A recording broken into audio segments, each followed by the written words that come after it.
America. Welcome to the Junto Podcast, where we promote the practical applications of critical thinking and bold creativity. I am your host, Edgar Mills. Thanks for joining us.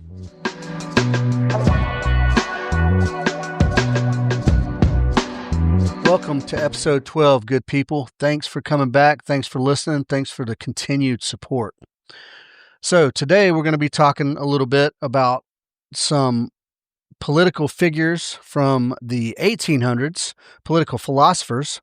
They indeed were not American political figures at all. Both happen to be French. I know that sounds odd, but I'm going to lay it on you. And the reason I felt compelled to do this episode is that a lot of people, I talk about libertarianism a lot, the Libertarian Party, but libertarian ideals and libertarian politics. And many people don't know the foundations of libertarianism.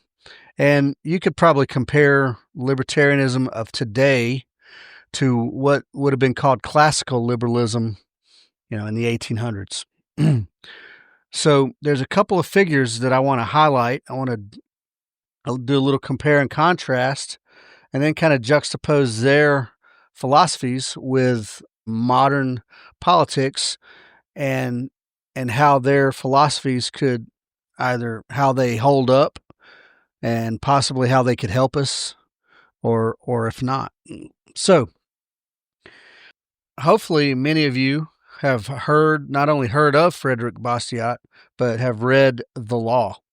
He wrote a paper, and I want to say he wrote the paper it was published in 1850. I want to say he wrote it during the French Revolution, 1848 or 1849.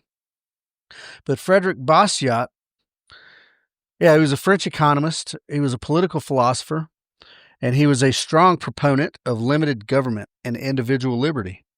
Now, for those of you who are savvy to libertarian politics, you know that those two things right there are dead on. So he believed that, there's a few core principles. So let me get to the core principles of the law, and that's what the paper was called, The Law. Bastiat believed that the law existed only to protect individual rights. That's life, liberty, and property. That anything that it did beyond that was unnecessary and lent itself to potential corruption. And he also thought that the law should be a negative, not a positive, as to say the law should be passive, and that if somebody has a grievance, then they go and take it up with a judge or whatnot, but that the law should not be out actively attempting to write law, change law. It should not be a proactive thing going after people, going after the individual. So that's an interesting way to look at that. Now we're so far beyond that these days, it's insane, but man, what could have been. One of the core principles of the law is Bastiat's critique of legal plunder. So let's define it. What is plunder? When the law is used to take from one group to benefit another, ergo wealth redistribution, subsidizing various businesses, etc. And some more examples of that. In today's world, this might seem very familiar. Tariffs are an example of legal plunder. Welfare programs, the government contracting system. These are all USAID. Now, there's a big controversy right now over Doge and Elon and Trump, having a little breakup. But the fact of the matter is USAID was used for plunder, legal plunder, for padding the pockets of, you name it, whoever. And then another core principle of the law was limited government.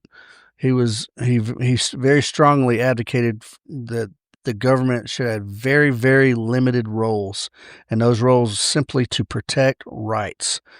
Absolutely not to engineer society, not for social engineering, not for social experimentation, etc., etc. And then a part of those core principles is the moral foundation of the law. The law should align with natural rights.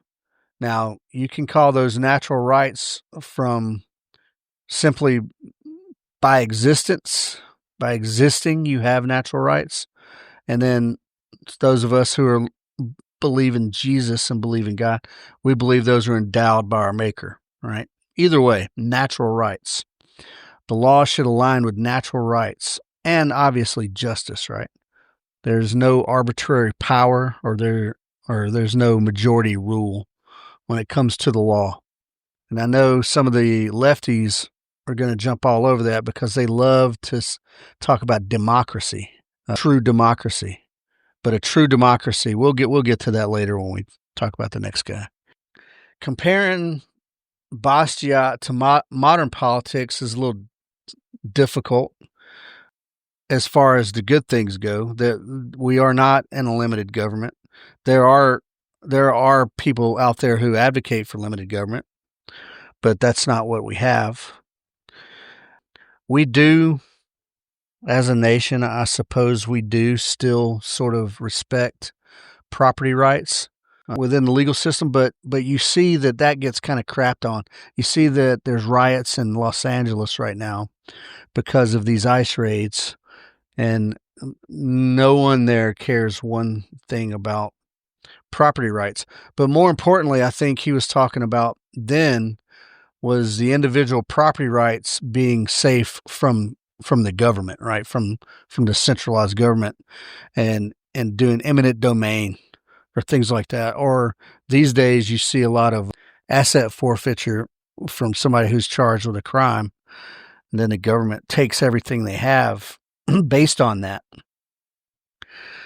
And then there are still small groups out there who vocally resist, over-regulation in business or even personal freedoms.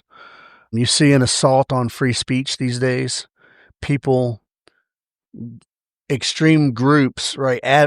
Activists are out there trying to define what is and isn't free speech based on what they like and what they think. You're not allowed to say anything ugly. Well, free speech means that you can say ugly things if you want. Again, you're not free from the repercussions of those things, but you should have every right to say those things, whatever they are. Free speech. All right, so as far as comparison to modern politics goes, there's not a lot that we're doing that aligns with Bastiat's principles. However, there's a lot where we diverge from his principles, right? The expansion of government roles has been going on since government has existed. Government has tried its best to grow into the behemoth that it is today. And now welfare, people, now I don't say universal health care positively. That's a negative thing when I'm saying it, folks. Because understand the welfare state and the universal health care and income redistribution via Social Security even, but via taxes. All that stuff is bad. And you all are thinking, oh, Edgar, you hate poor people. Well, it's saying the same applies to the expansion of government via corporate bailouts and via subsidizing one business over another. That is modern legal plunder, 100%. Devaluing our dollar through inflation, that is legal plunder. Foreign aid is legal plunder. You know what? I love sports. Oh, no, I don't love sports. I love minor league baseball. There's a difference there. And I disagree that taxpayers should foot the bill, even part of the bill, for a new baseball stadium. I don't think that is the taxpayers' job. It's not the government's job to step up on behalf of the taxpayer to get a stadium in town, right? These teams have plenty of money, plenty of benefactors. So I disagree with that. And I disagree with that on every level, minor league, major league, whatever, football, whatever it is. So that's just another form of legal plunder. Where else do we diverge? Erosion of individual liberties. That's been happening ever since there's been government, starting with, I want to say one of the very first prime examples of that was the Whiskey Rebellion. But now we have surveillance. We're living in a surveillance state now, especially after 9/11, especially after the Patriot Act and I think whatever this big bill, whatever the bill is everybody's fighting over right now, I'm pretty sure there's even more surveillance packed in on top of that. Regulatory overreach with all these agencies. All of these unconstitutional agencies that exist, as opposed to putting something up for a vote to get some kind of law passed for whatever it is they work with, they simply write policy and then hold you to their policy, whether it's constitutional or not. And I'm thinking EPA right now, but there's ATF. There's many of them. Erosion of individual liberty. I'll give you another example where the government has taken an inherent right and then created some kind of license out of it so that you know how to pay a fee to exercise your right. And that's happened with many of these states, that you have to get a concealed carry permit. Oh, well, you can freely go buy a gun, but you can't carry it unless you have a permit. So they're basically charging you to use your rights. But I'm going to go even further and say that professional licensing. And I want to give an example, and I don't know if this is true or not, but I'm throwing it out there, and somebody could double check me on it. I believe that a hairstylist has to go through more hours of training than a new police officer. I believe that's the case. Why? Why exactly? I can understand a cop having to go through a whole bunch of training. I can't understand a hairstylist. Well, Edgar, if the government doesn't regulate, then everybody's going to have an ugly haircut. Well, holy shit, man. Like, you go to the place, you get a bad haircut, and you don't go back to the place.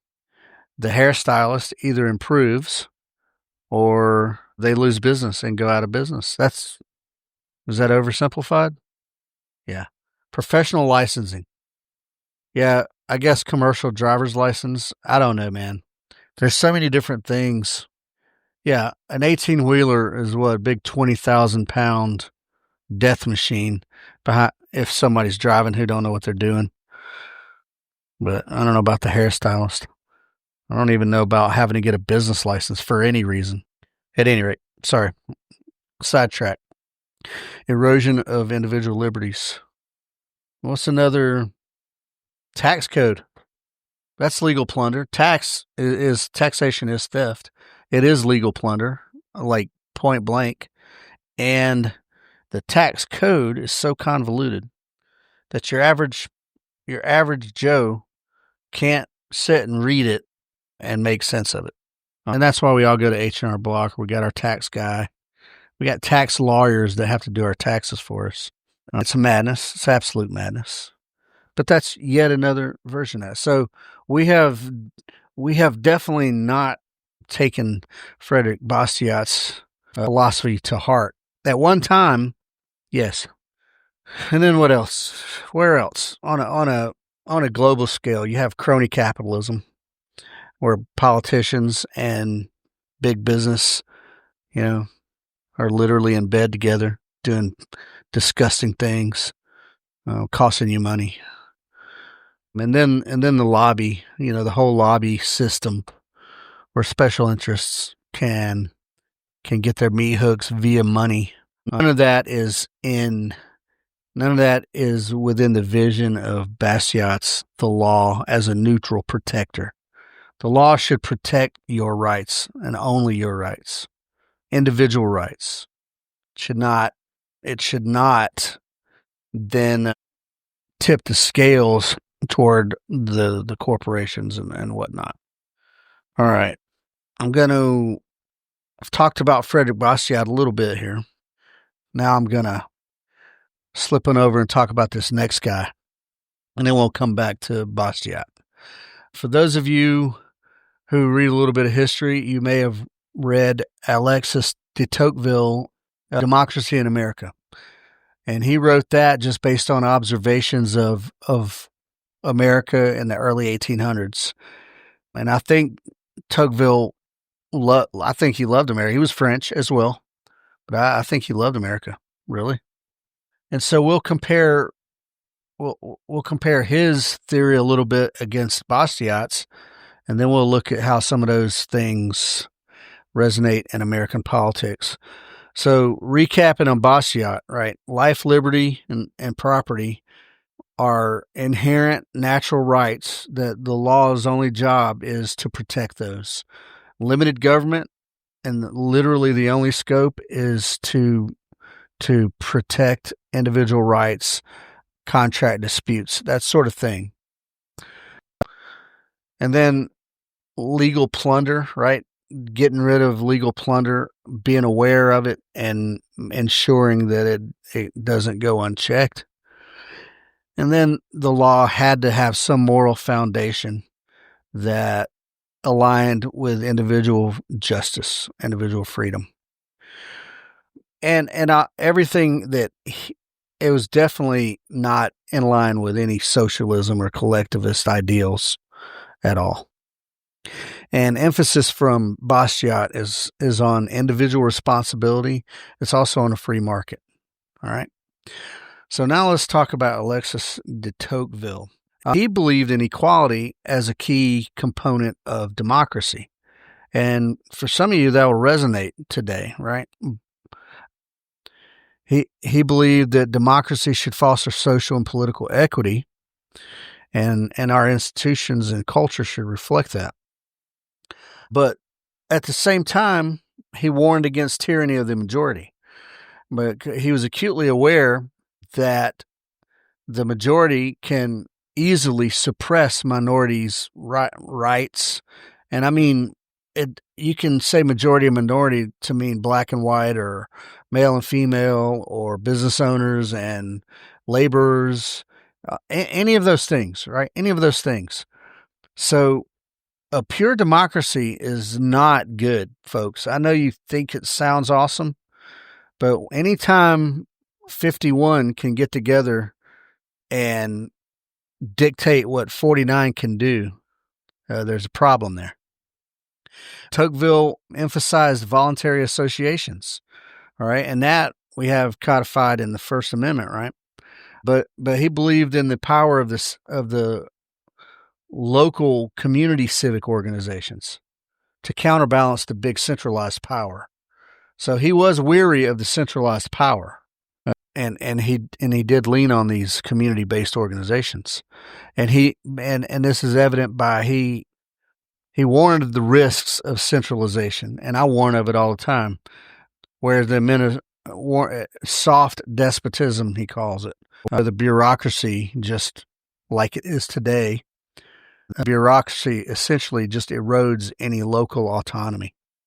Now, I stand that the original 13 colonies were meant to be 13 independent little countries. And I believe that, but we saw what happens. We became the United States, and that was great and beautiful. We fought a civil war to maintain that union, and now each state lacks any autonomy whatsoever to make their own decisions, because getting that federal money means you're beholden to the federal interests.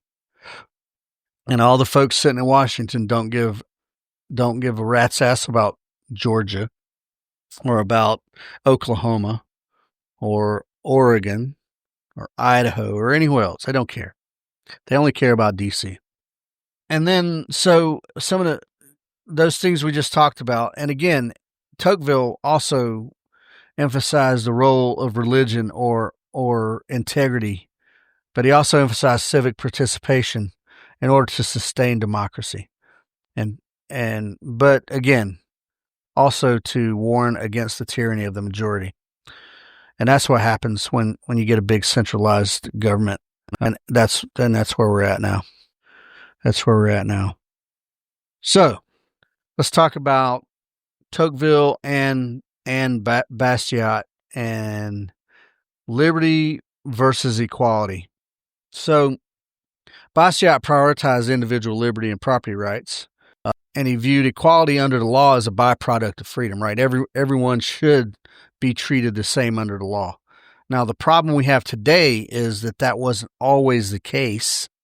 So there are people who are very mad about that.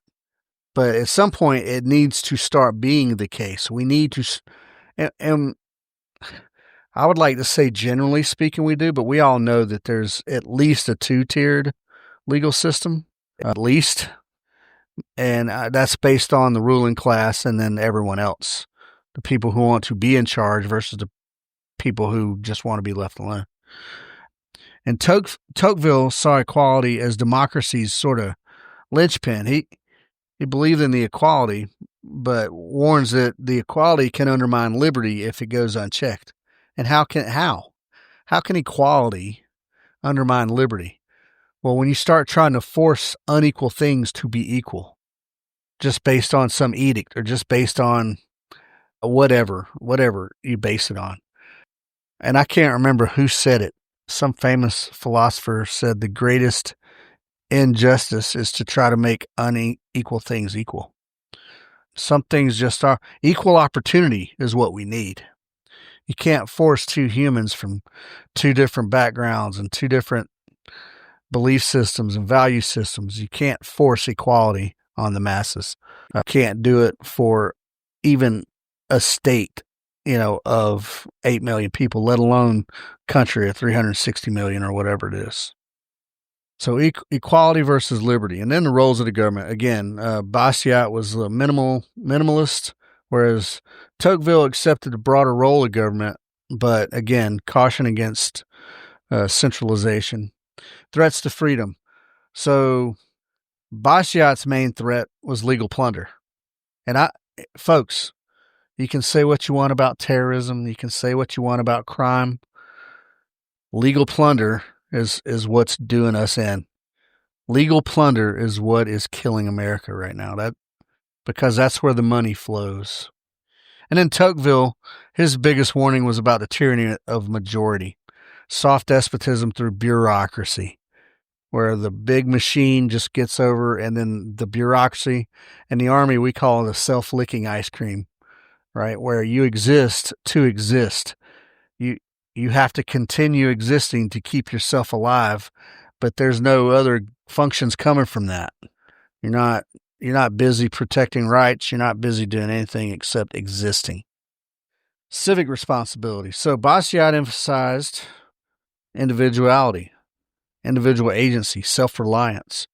Tocqueville was very adamant about the power of community and civic participation, which, folks, on a voluntary scale, there's nothing wrong with that at all. When I rail against communism and socialism and all these things, that doesn't mean you can't voluntarily go out, form a collective, a group, and volunteer to do things. You can volunteer to pay more money to the federal government if you want, as long as it's voluntary.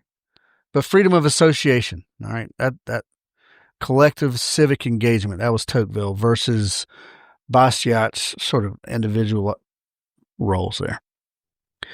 So both of these guys we've talked about, that their philosophies have an application to today's politics. We may be far beyond it, but the relevance, especially with Bastiat, right, concerns about the legal plunder. That is the thing. That's what Doge was all about, trying to cut the waste. Now, yes, I was in the military, but I can tell you that there's 100% waste, fraud, and abuse going on, and they could cut the military budget significantly. Now, I don't advocate for a weak military, folks. I do advocate for a strong military. I just believe it could be more refined and better managed monetarily. So, application to today's politics, yes, legal plunder, man, overtaxation, all these regulatory agencies, the overreach that they have. That his philosophy applies to that completely. And Bastiat did sort of critique collectivism in contrast to Tocqueville. Now, the collectivism, again, on small community scale, voluntarily, it's not bad. It's good. It's okay.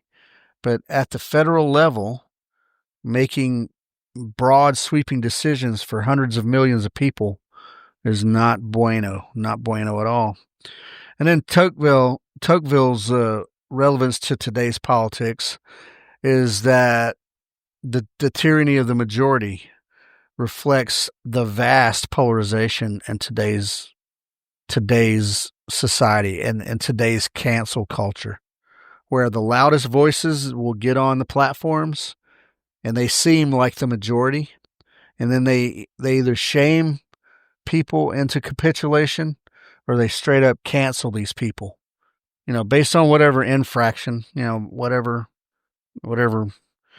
thing. And then the centralization that Tocqueville warned of, oh man, it's long since been here. So I think ultimately Bastiat and Tocqueville, their views were complementary of each other, some nuance there. I think both of their philosophies are relevant to today's politics, and it's not because it's ultra simple or simplistic. It's not, and I'll get to some of that in a minute here. But I think both of those philosophies are very good philosophies. Especially Tocqueville. I think his warnings, where social media essentially amplifies the like I just said, the tyranny of the majority, that seems amplified on social media. And then the pressure you get, the cancel culture. Now I think we're starting to slide out of that a little bit, and I gotta hope so. I hope we're starting to slide out of that cancel culture a little bit. All right, so that's a little bit about Bastiat and Tocqueville, and now what I want to do is kind of compare and contrast those two philosophies with not just modern politics, but now modern libertarian principles. Because there is plenty of core principle overlap there, for sure. Libertarianism clearly, obviously champions individual liberty, property rights, minimal government. And that's right on board with old Fred Bastiat there. Opposition to legal plunder. Libertarians critique anything that spends taxpayer money. I don't care if it's a welfare program or if it's corporate subsidies or if you're trying to get the electric vehicle tax credit that they had, all that stuff, man. Anything that costs taxpayer money, the libertarians are against it, and that's it. And especially taxation, all taxation. What else? Non-aggression principle. That's a big platform principle there for the libertarians, which aligns directly with Bastiat's view that the law should only prevent harm, not try to enforce positive obligations.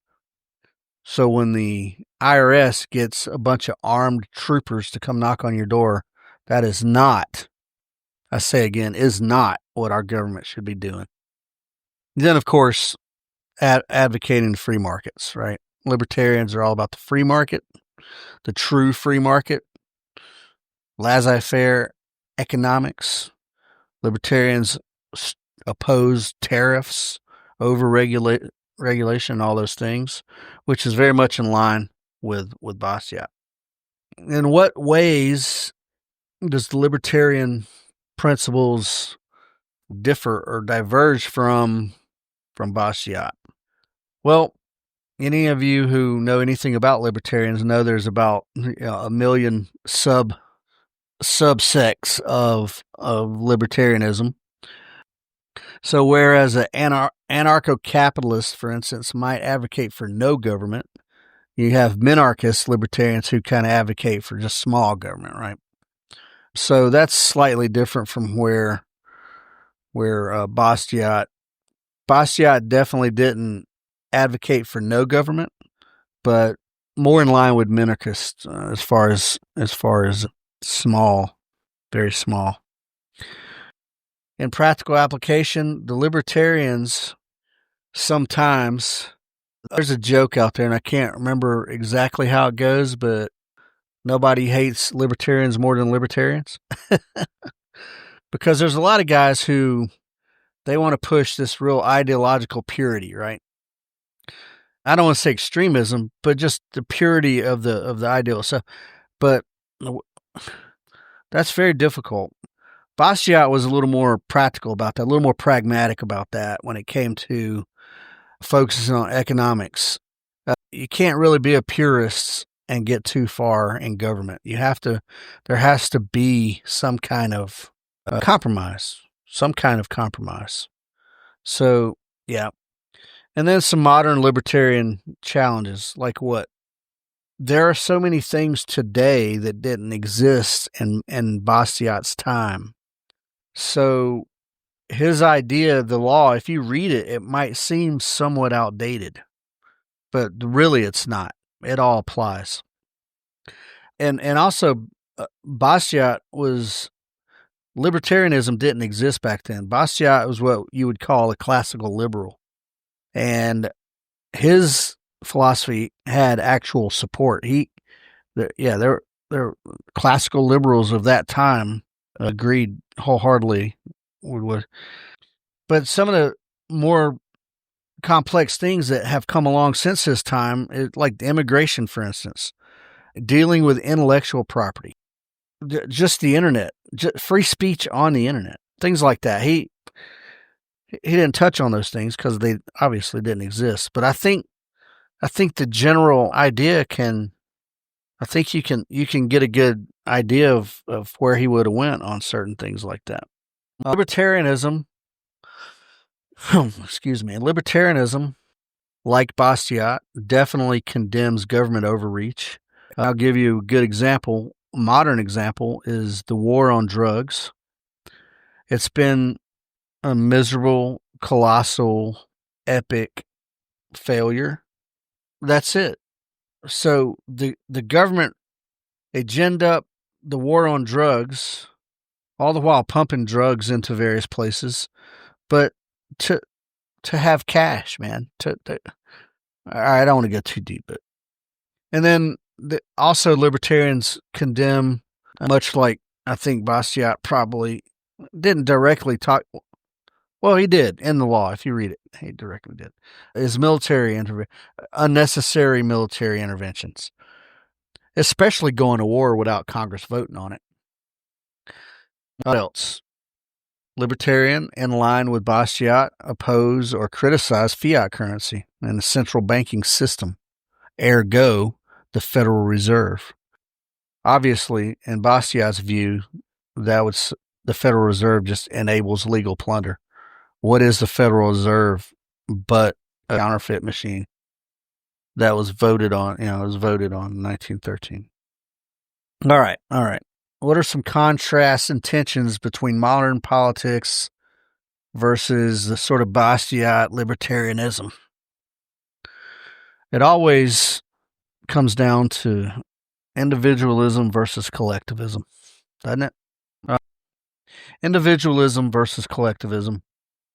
Modern policies, it's all about sort of these big group outcomes. Social justice, man. That's what's going on. Social justice. All these climate things. Is climate change a hoax? No, man. Is the government response to climate change a hoax? Well, a shambles? Yeah, absolutely it is. They put those things ahead of individual rights. And that's in direct contrast to libertarianism and Bastiat. And then you got pragmatism versus principle. So what's practical versus what our principles are? Politicians prioritize what? Yeah, getting voted in on the next cycle. That's literally all they care about. And padding their own pockets. You're not going to convince me otherwise. There's very few that have the integrity to actually be leaders of America.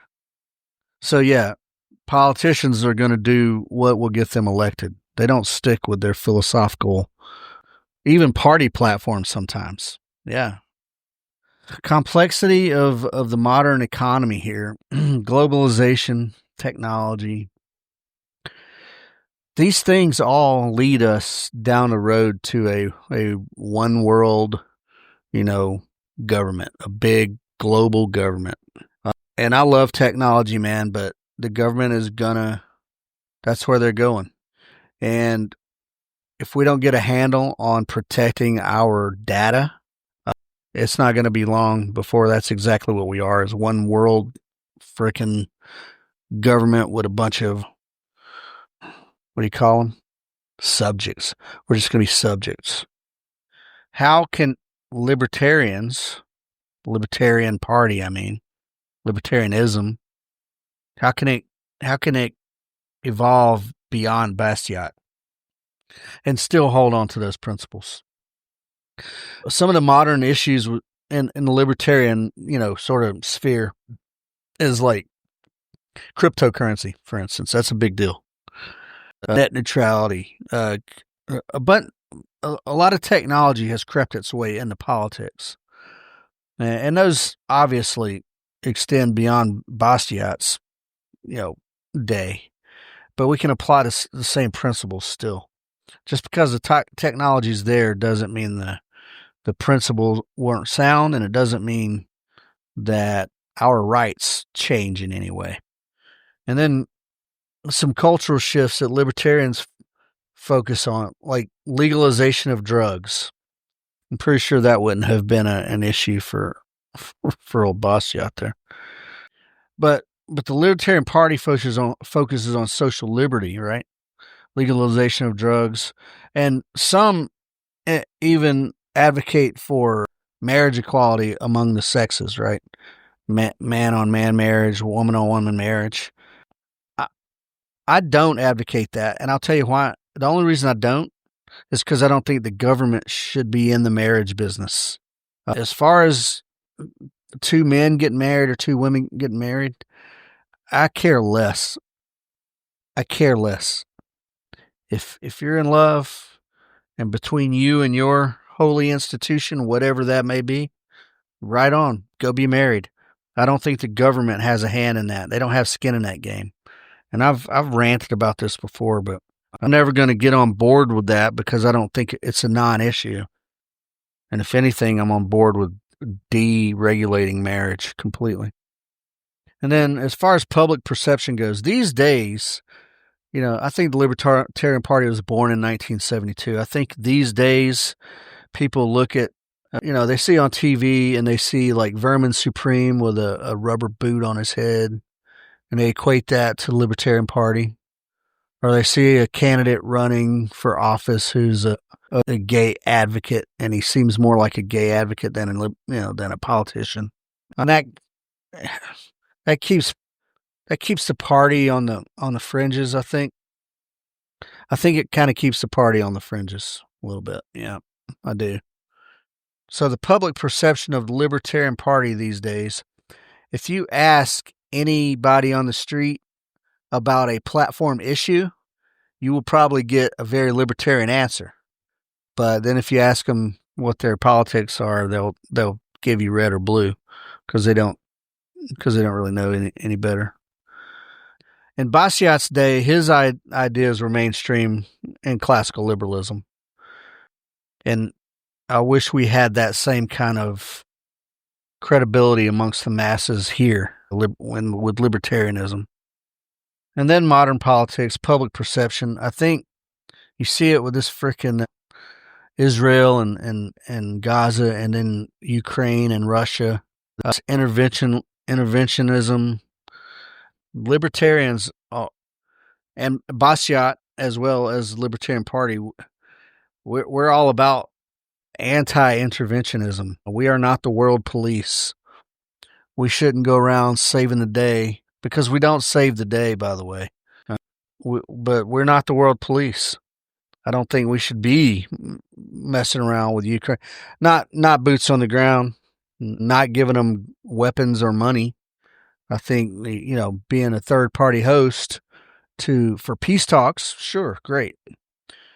Offering neutral ground, yeah, for sure.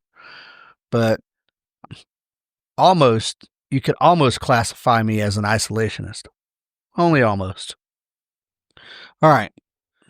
As far as relevance and challenges of today, the politics of Bastiat and the current libertarian politics, that as far as Bastiat goes, the core principles endure. All right. The warning against legal plunder. That is as relevant now as it's ever been. Tax policy, subsidies, corporate welfare, public welfare. These are all hot issues and have been at least since 1849, right? At least. And then defense of individual liberty. That is Bastiat's another one of his sort of core principles that is timeless. Individual liberty. Now, as an American people, I don't know that how many people really truly understand what that means. But once you start getting censored and you start getting surveilled on a daily basis, then you'll get it. And so with libertarians and Bastiat specifically, it's not me, I'm not the guy, but I wish we had a figure who is bought into Bastiat as much as I am and could articulate and translate his ideals to today's politics and to mainstream politics. I think that would work wonders for the government. And then I don't hear Bastiat discuss that much, but assuming because everybody in the Libertarian Party already knows who that is and all that, but I think political education is very important, and I think he's a very important one to be educated on. And then what are some barriers to implementing these ideas, what in his time were good and accepted, and in our times would be looked at as fringe? Because we know that the big government is entrenched, right? The bureaucracies are entrenched. The Lockheed Martin is entrenched with the military. Northrop Grumman is entrenched with the government. So these people are going to resist anything anytime you say small government, of course the government is going to resist. And what's another barrier, right? So we got the big entrenched interests. That's a barrier.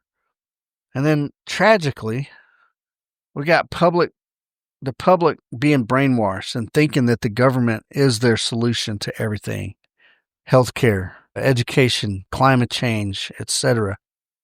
And that is in direct opposition of the libertarian and Frédéric Bastiat's core principles. And so what we need definitely is some modern adaptation of those ideas, translate them to the modern, economy, the modern digital economy, modern global trade, and translate Bastiat's ideas specifically, but the libertarian ideas as well.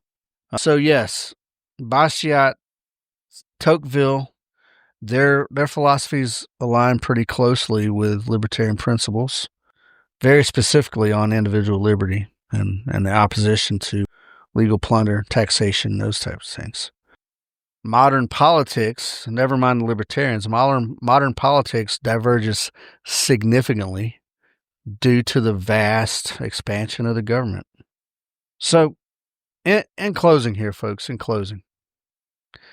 if you read the law, and I strongly encourage you to read it, Frédéric Bastiat, The Law, he offers amazing clarity in defending liberty, right? It's very plainly written, and everything in there, man, is just it's timeless. It spans the different political eras, and it's a framework that could be built upon without much change whatsoever. Yes, you have to modernize a little bit, but not much. But yeah, applying what seems like a very old school philosophy, with the modern complexities and public expectation as well. Like, people are impatient these days. The voting public is impatient. I believe that's why DJT trying to push this big bill, even though there's some significant flaws in that bill. There's some good stuff in that bill, but there's significant flaws. And once again, folks, just in case you forget, the Mills Clean Bill Act of 2025, you better believe that if I was in charge, the big, beautiful bill wouldn't be a thing. It would be a whole bunch of little bills that everybody had to vote on. So, at any rate, Bastiat, Frédéric Bastiat, Alexis de Tocqueville, both French philosophers who experienced America in the early 1800s, mid 1800s, and both had solid philosophies. Tocqueville on democracy in general, with emphasis on civic duty at the community level, and then Bastiat with emphasis on individual liberty and small, minimal government intervention. So think about those. Please go read those guys. Democracy in America by Alexis de Tocqueville, and The Law by Frédéric Bastiat. If you're even remotely political, please read those and give it a good critique. Like, read it not just to breeze through it, but read it to really critique. And then, like I've done here, kind of juxtapose it to modern politics and see what can we take out of that. And then if you agree with those philosophies, then go and see which of those philosophies apply to which of the current political parties.